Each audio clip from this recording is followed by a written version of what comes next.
그러니까 비트코인은 이미 다 채굴돼서 신규 공급량은 없어지는 거예요. 지금 본격적으로 신뢰를 기반으로 가격이 오르는 그런 구간에 들어갔다. 그런 사이클은 다시는 안 올 것 같다. 차라리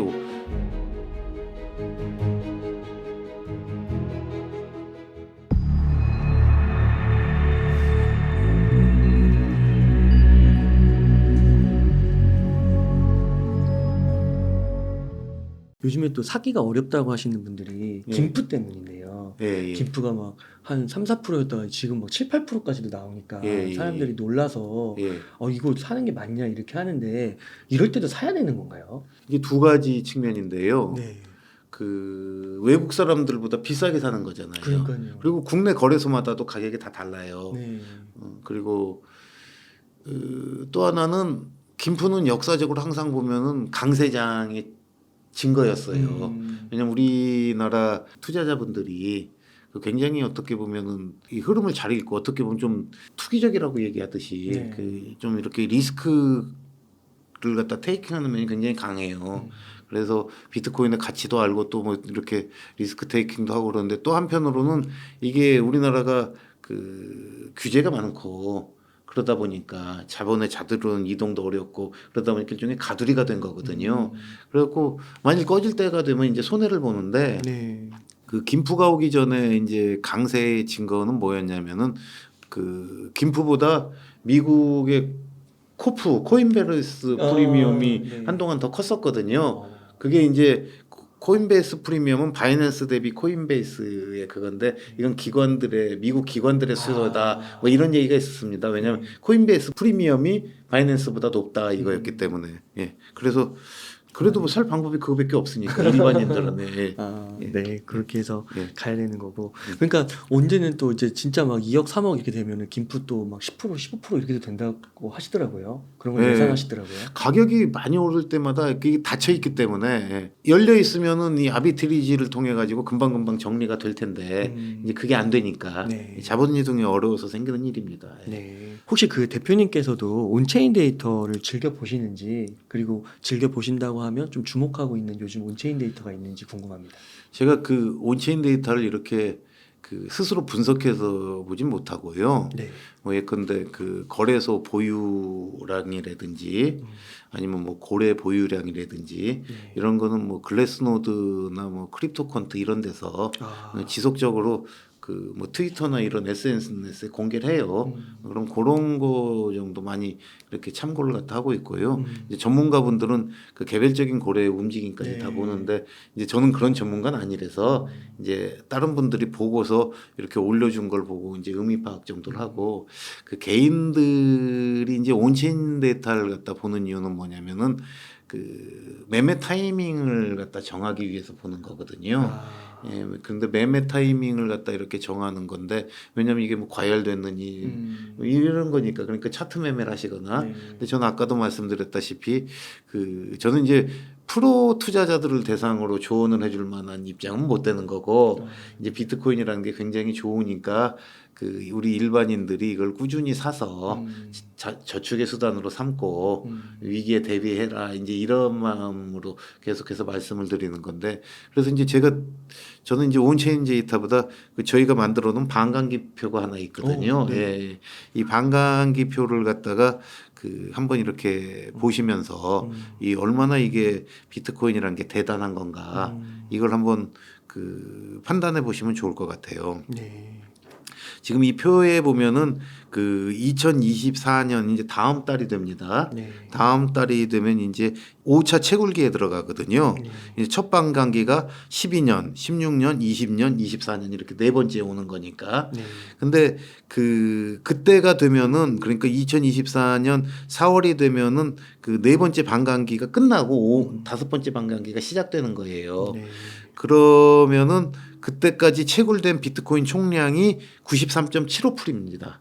그러니까 앞으로 남은 게 2,100만 개 중에서 한 230만 개 정도 남고 나머지는 이미 다 채굴돼 버렸다는 거거든요.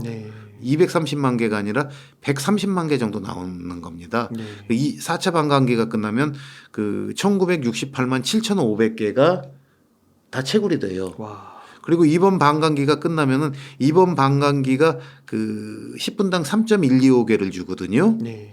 그러면은 그 이 3.125개 반감기 기간 중에 주는 그 비트코인 개수가 그게 공교롭게 퍼센트하고 딱 맞아요.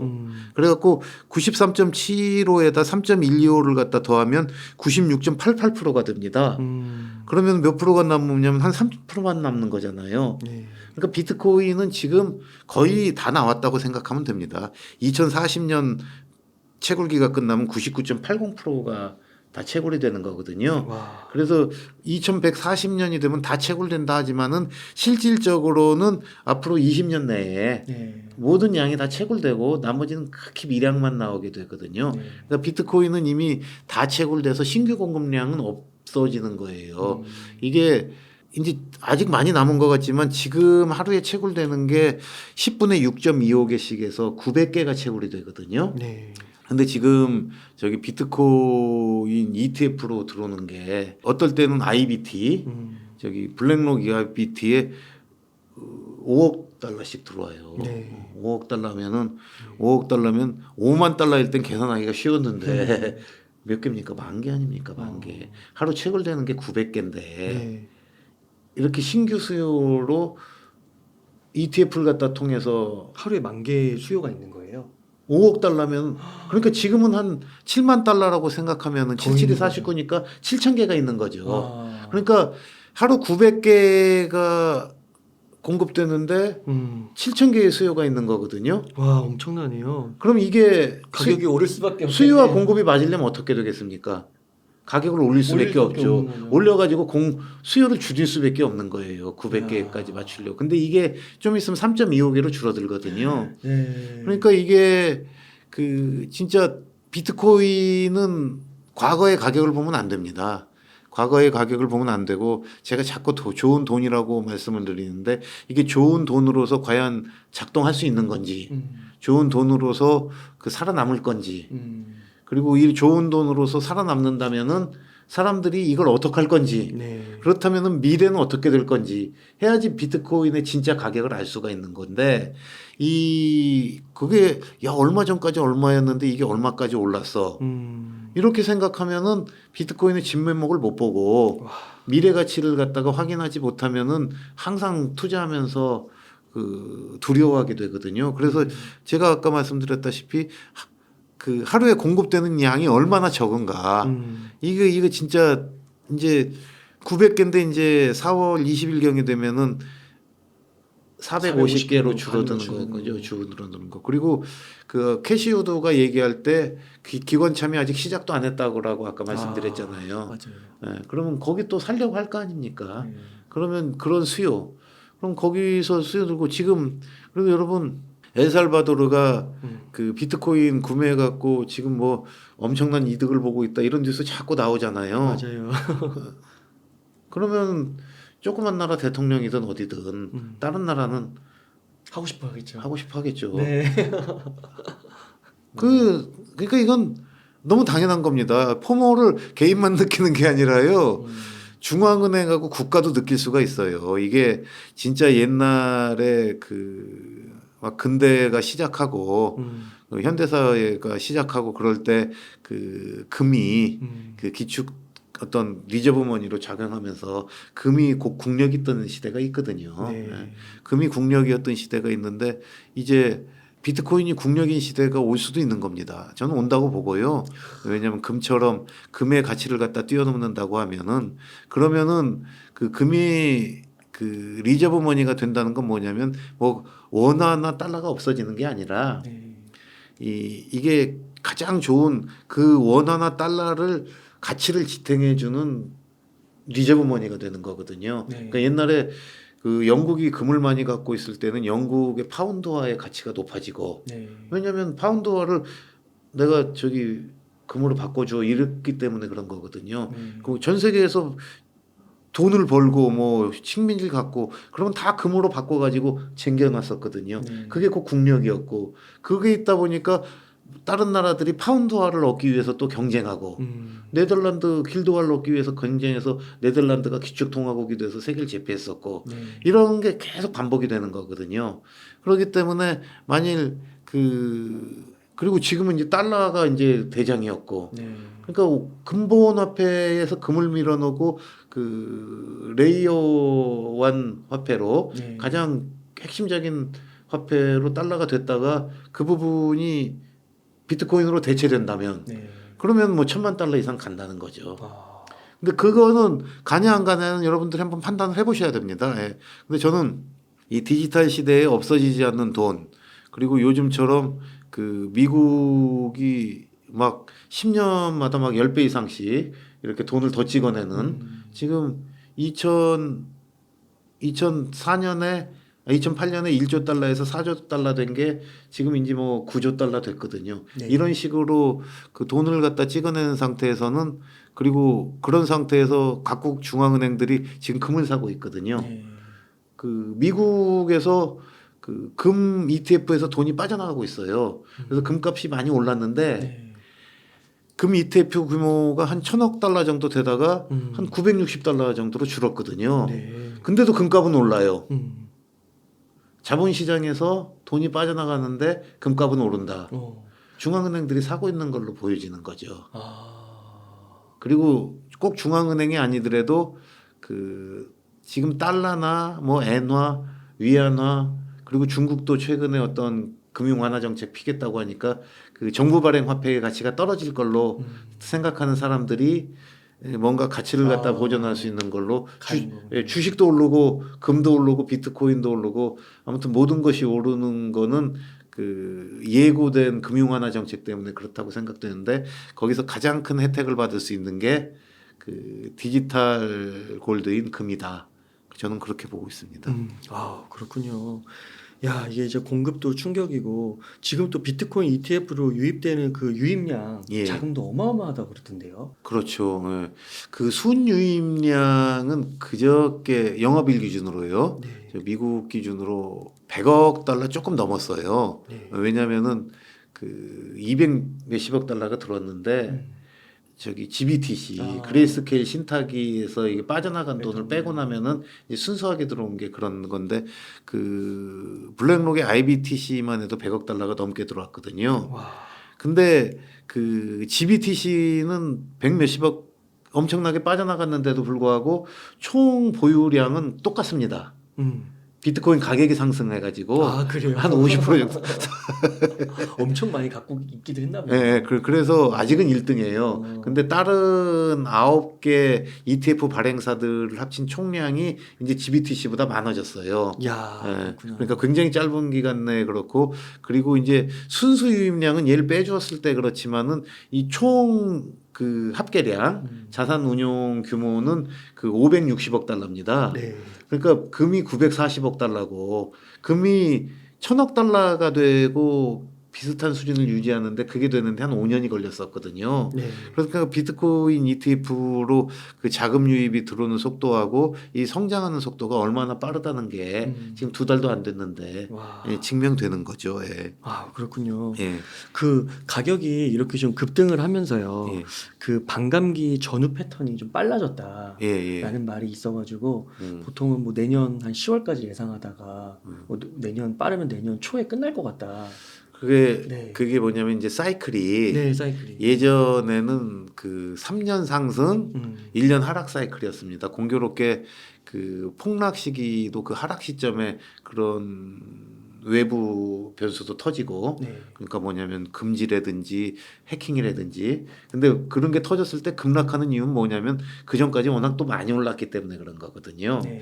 그래가지고 3년 사이클로 오르고 한 번 떨어지는데 그 최초 1년은 반감기가 있는 1년에는 반감기 전에는 조금 하락하다가 네. 반감기 이후에 이렇게 급등하는 이런 사이클이었는데 이미 그거는 그 과거의 역사를 적용하는 건 힘들어진 게 반감기 이전인데도 가격이 올랐거든요. 꽤 많이 올랐지 않습니까? 맞아요. 많이. 엄청 올랐죠. 그리고 반감기 이후에 사상 최고가를 기록했는데 지금은 반감기 이전에 기록하고 매일같이 뭐 며칠 만에 사상 최고가를 계속 갱신해 나가고 있거든요. 네. 이거는 그 기존의 패턴이 깨진 건데 아까도 말씀드렸다시피 들어오는 돈의 규모와 종류가 달라져서 그렇습니다. 네. 이제 개인 자금을 기준으로 했던 사이클에서 네. 왜냐하면 초기에는 그 모든 기술이나 채용이 뭐냐면 전문가에서 그리고 약간 얼리 어답터 그다음에 이제 기관의 채택 이런 식으로 가는 거거든요. 네. 이제 대중적 채택으로 넘어가는데 그 대중적 채택을 그 대중 개인이 아니라 기관들이 앞장서서 이끌고 있는 미국에 이제 그런 거기 때문에 그 이 가격이 어디까지 갈 거냐는 이 채택의 속도 네. 여기에 달려 있는 거지 과거 사이클이 예견해 줄 수는 없다고 봅니다. 예. 만일 미국의 401k 뭐 그리고 아, 자산 관리사들 팩트로면. 예, 그리고 그 대규모 기관들이 아까도 말씀드렸다시피 블랙록 피델리티들은 자기의 ETF에다가 또 이 ETF 그 비트코인 ETF를 편입시키고 있거든요. 그 모건 스탠리도 막 모건 하고. 스탠리도 14개 하겠다고 하고 맞아요. 이런 것들을 이렇게 보게 되면은 음. 그 규모라는 게 네. 그 얼마나 방대하겠습니까? 아. 그렇다고 하면은 그 예전처럼 그 폭락장이 언제 오지? 그 폭락할 때 난 팔아야지 이런 생각을 갖고 하는 것보다는 아. 그 비트코인의 대중적 수용이 네. 과연 어떻게 이루어지는가를 갖다 자세히 보면서 그 수용의 속도가 크다고 하면은 그 굉장히 많이 빨리 오를 거다. 그리고 그 다음 단계는 폭락이 아니라 안정적 상승 보면 예, 왜냐하면 체육이 다 되는 거니까 이제 폭락할 이유가 없어요. 왜냐하면 그 뭐 기업들도 채택하고 그리고 중앙은행들도 많이 산다고 하면 기관들만 사도 이미 많이 올라가는 건데 그렇게 되면은 뭐 전 세계 사람들이 다 조금씩 살 거 아니에요. 맞아요. 그렇다고 보면은 그 다음에 뭐 죽을까봐 폭락한다든지 그러니까 폭락의 이유가 없어지잖아요. 그러니까 계속 들어오는 거잖아요. 예, 계속 들어오기 때문에 와. 그러면 이제 마지막 단계는 뭐냐면 그래서 이 보면 S컵을 보면은 초기에 얼리 어답터들이 발생할 때까지 이렇게 오르다가 대중 채택의 초기 단계부터 급격하게 이렇게 올라가 가지고 이렇게 되지 않습니까? 네. 그러니까 지금 이 국면에서 여기 급격하게 올라가는 단계인데 네. 수용이 급격하게 올라가지만 등치가 너무 커져 가지고 1조 4천억짜리가 14조가 되기에는 뭐 옛날처럼 뭐 며칠 만에 되지는 않겠죠. 예. 옛날엔 뭐 10배 되는데 뭐 며칠 걸리기도 했으니까 떨어지는데도 뭐 그러고. 그러니까 이제 그런 건 아니지만 아무튼 지금 본격적으로 신뢰를 기반으로 가격이 오르는 그런 구간에 들어갔다. 그러니까 옛날처럼 소수만이 알고서 투자를 하고 대부분의 사람들은 몰라가지고 투기적 목적으로 들어왔다 도망가는 그런 시절이 아니라 이제는 안정적인 투자를 이 비트코인의 가치를 알고 하는 기관들이 주도하는 시대이기 때문에 그런 사이클은 다시는 안 올 것 같다. 차라리 지속적으로 상승을 하지.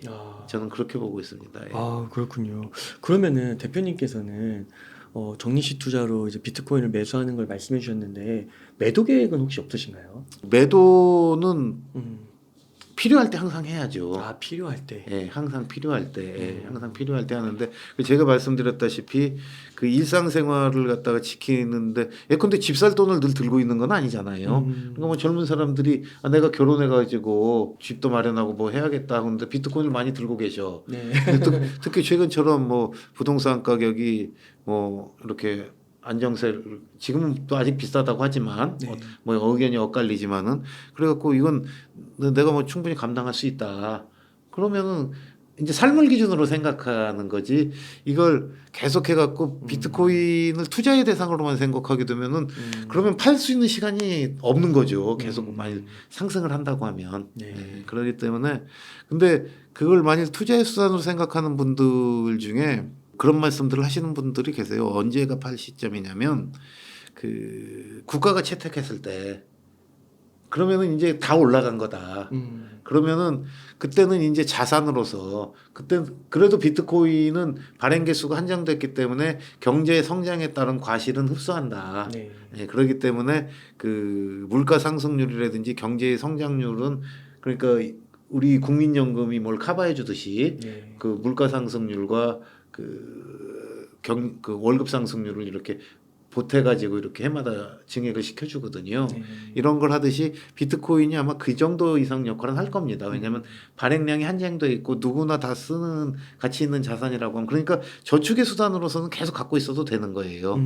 계속 갖고 있어도 되는 건데 그 굉장히 가격이 올라갈 그런 좋은 자산이라는 개념으로 봤을 때는 그 상당히 더 올라가기 때문에 팔 이유가 없다. 아. 그 마이클 세일러가 음. 그 CNBC에서 물어보니까 그렇게 대답을 했어요. 그 코크박스에서 자기는 비트코인을 100년을 갖고 있을 생각으로 야, 사고 진짜요? 있다. 예. 와.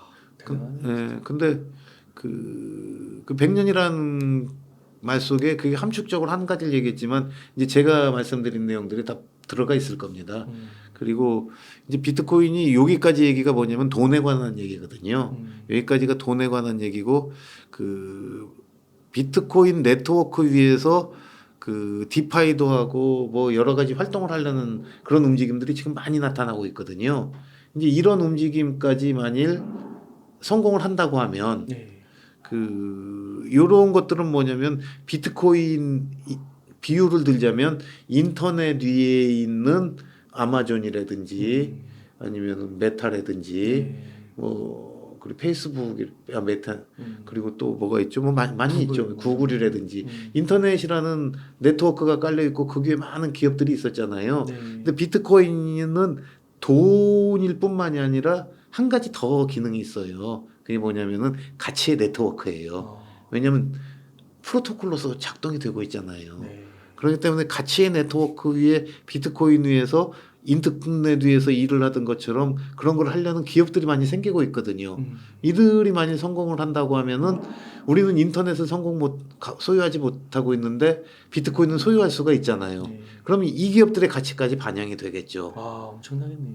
마이클 세일러가 하는 얘기가 이겁니다. 네, 마이클 세일러가 뭐 구체적으로 그 거기서 뭐 어려운 얘기이기 때문에 자세히 얘기는 안 했겠지만 100년을 갖고 있겠다. 그러니까 비트코인의 가치는 그 지금의 논리적인 설명에 따르면은 간다 그런 식으로. 그렇기 때문에 뭐 많이 갖고 적고 갖고 있는 것보다 그 본인의 역량에 따라 갖고 있으면 자기의 땀의 대가가 계속해서 보전받으면서 상승할 수 있다.